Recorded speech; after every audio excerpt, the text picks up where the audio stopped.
დადგინდეს ქალაქ ბათუმის მუნიციპალიტეტის ტერიტორიაზე მუნიციპალური ავტობუსებით გზავრთა გადაყვანის ტარიფების შემდეგი ოდენობით. სატრანსპორტო პლასტიკური ბარათის საშუალებით ერთი სტანდარტული მგზავრობის ფასი 0.70 ლარი, 70 თეთრი და სატრანსპორტო პლასტიკური ბარათის საშუალებით ნულოვანი ტარიფით მგზავრობა უფასო. ასევე ამ დადგენილების მე-12 მუხლი ჩამოყალიბდეს შემდეგი რედაქციით.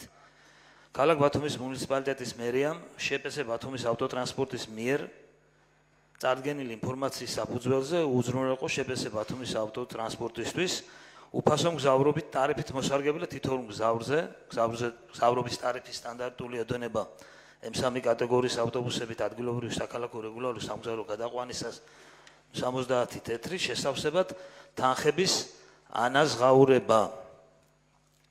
კენჭის ყრაზე ვაყენებ დადგენილების პროექტს. კენჭის ყრაზე ვაყენებ დადგენილების პროექტს. მომხრე. წინააღმდეგი ხმათა უმრავლესობით დადგენილება მიღებულია. დიდი მადლობა.